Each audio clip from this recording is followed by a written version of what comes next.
This right here is one of those movies where I've seen it so many times when I was younger and so many times as an adult. But the thing is that the reason why I want to talk about this particular film, because one, I want to take you all back to 2001, the early 2000s, when the new millennium was beginning.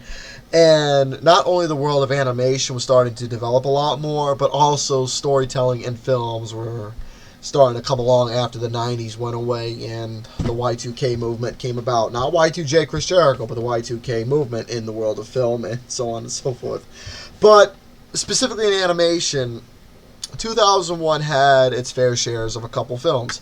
There was that one film that a lot of people liked watching called Osmosis Jones, which was not really one of my personal favorites, but it's up there. Then you got your Monsters Inc., Spirit Away, and then you got this one right here. But why am I talking about it? It's not just because of the fact that I enjoy this film a lot. It's also the reason being because a lot of people I know have been not only ribbing me, but also talking to me a lot about this film and just quoting it consistently. And some people were playing the soundtrack of this film. Not only that, but also talking about Shrek 2 as well. But right now, I want to talk about the first Shrek, because this movie itself really goes quite the ways of taking something basic and having its own original principle to it. But then again, you had names like Mike Myers, Eddie Murphy, and Cameron Diaz, who are three well-known names that played the iconic characters that you know between Shrek himself, Donkey, and Princess Fiona. Now, as for the story itself, there was an ogre named Shrek who liked living alone. Go away, leave me the fuck alone, you read the signs, I'm going to beat the hell out of you if you just don't go away and leave me alone. Sounds like me right there. And one of the reasons why I like Shrek personally, because he's cranky, he likes to be left alone, people go away. But then again, some people can say I look about it just as ugly as a fucking ogre myself, but I digress. So one day, he ended up meeting a jackass named Donkey. See what I did there? So there was a lot of fairy tale creatures that were dropped to his land after Shrek and Donkey became good friends. There was the wolf from Little Red Riding Hood, there was three blind mice, the Pied Piper, a bunch of miscellaneous fairies, the three little bears, two little bears, Pinocchio, the three little pigs, and the gingerbread man, and Pinocchio himself, just to name a handful of fairy tales who were dropped off to Shrek's home thanks to Lord Farquaad, all because of an eviction notice that he was given due to the fact that Donkey was a fairy tale creature who was talking a lot, and obviously he came running to Shrek, and once the fucking guards ran off to Lord Farquaad, probably told him exactly what was going on. Well, you get the idea. So then again, you do meet Lord Farquaad later on, who's got a bit of a short temper.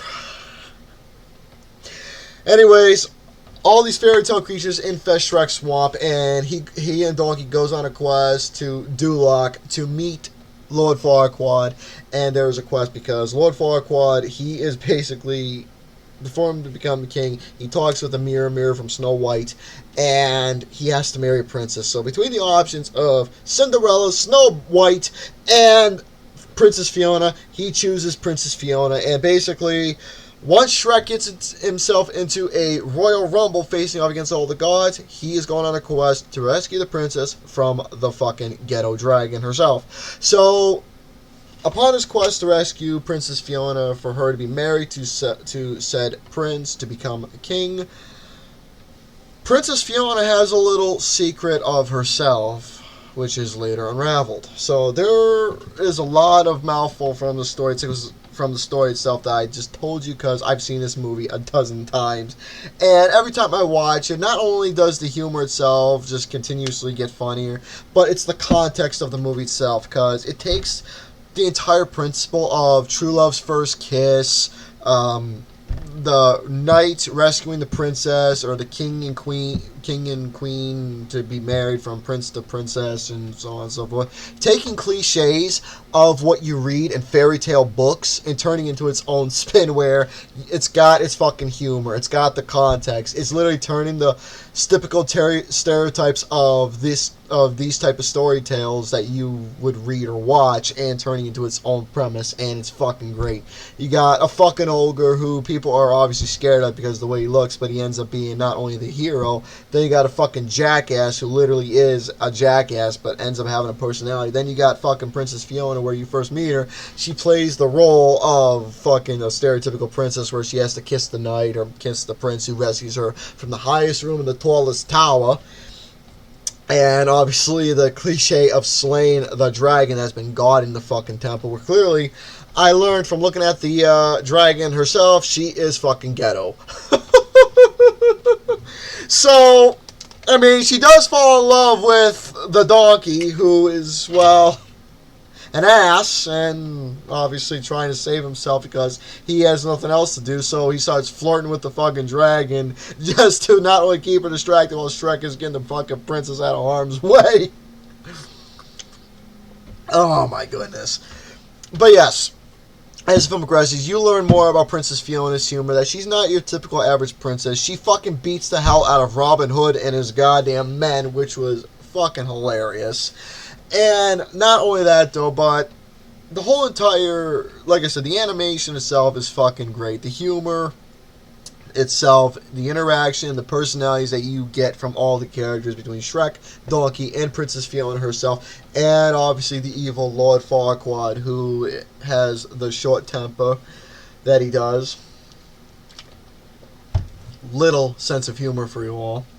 But anyways, the movie itself, I mean, like I said, it is one of those classics where it rewrites the entire foundation of what fairy tales is all about, from what you've known into what you know now, from what the parodies were that you saw in Shrek to, well, getting to what you get.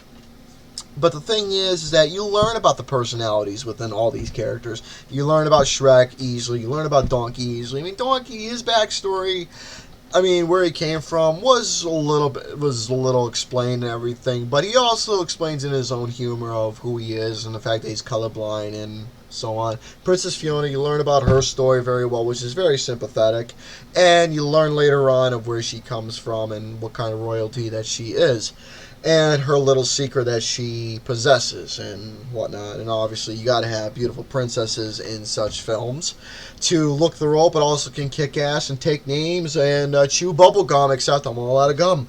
But like I said, Shrek itself, it's one of those timeless gems that came out in 2001 where it's got great personalities. The animation itself is fucking stellar. It rewrites the concept of fairy tales and Mother Goose stories into something new and different and creative. You got the good guys, you got the bad guys, you got the cliches turned into an original story. Obviously, got, like I said, the actors between Mike Myers, Cameron Diaz, and Eddie Murphy, well-known names that we've seen throughout the years in many films. But for them to be voicing these personality characters that we've all grown to love later on, they did a superb job. One thing I've learned is that before Mike Myers, it was originally supposed to be Chris Farley to voice Shrek, but unfortunately, Chris Farley's untimely passing, Mike Myers became the guy. Correct me if I'm wrong. And also, for anybody out there, I've said this quite a few times, but you notice how I said 3 little bears, how the two bears were crying, and later on in Lord Farquaad's castle, you see a rug. Yeah, I think you get the idea where what happened to Mother Bear. That's pretty fucking dark, if you ask me, but it was shown right there. But anyways, as for my little rating I gave this film, for me personally, Shrek was a 4 out of 5 for me. When I was younger then and right now. But, for me personally, I still think that Shrek 2 was a little bit better. Even though I still think the first Shrek is great, I do enjoy Shrek 2 just a little bit more. But with that being said, folks, let me know down below your thoughts about this film. And with that being said, folks, ciao for now.